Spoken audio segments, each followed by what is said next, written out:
In 2011, at the World War II Memorial, we realized that Bob was having some serious health symptoms and rushed him up to Walter Reed. He was there, hospitalized for 11 months.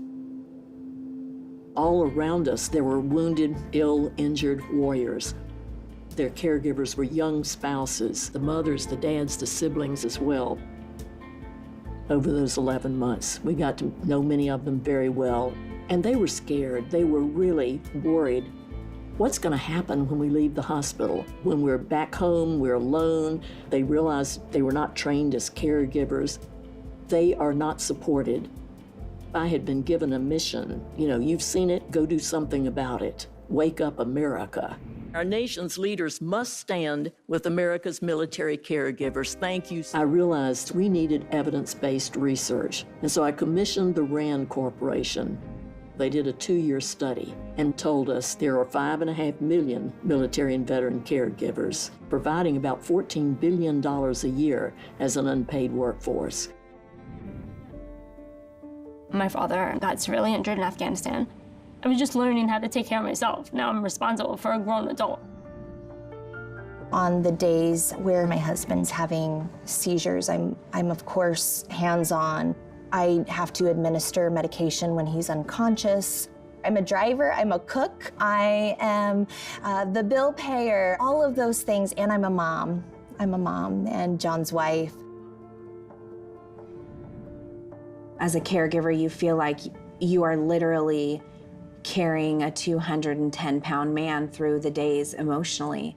Being in a room with caregivers reminds me of how they taught you to be relentless in the military. He did his part, and now it's my turn to take over for him. Our research tells us that a strong, well-supported caregiver is the #1 way to contribute to the health and recovery of a veteran.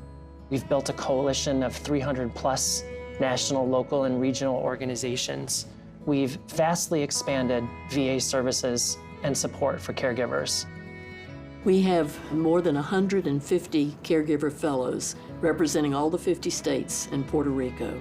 We make appointments for them on Capitol Hill with their congressmen and senators and their staffs, and they storm the Hill and they tell their story directly. And they're a great help in terms of getting legislation passed.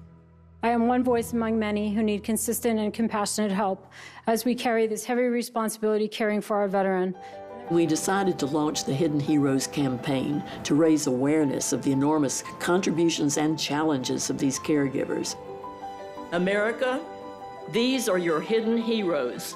There are millions more. We've recruited 120 cities, and we're still going across the country to mobilize, educate, and build awareness in home communities for caregivers. We've empowered countless caregivers to be a voice for themselves.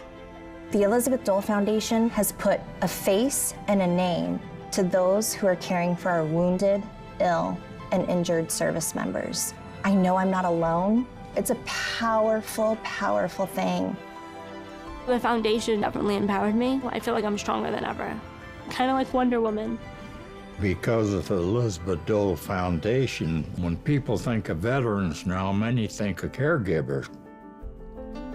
How deep is the ocean or how high is the sky?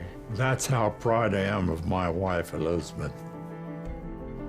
The foundation's legacy will be a shift in culture, an America where caregivers are empowered, they're appreciated, they're listened to, an America where caregivers are really woven into the very fabric of our nation's appreciation for the military. That's what I want the legacy to be.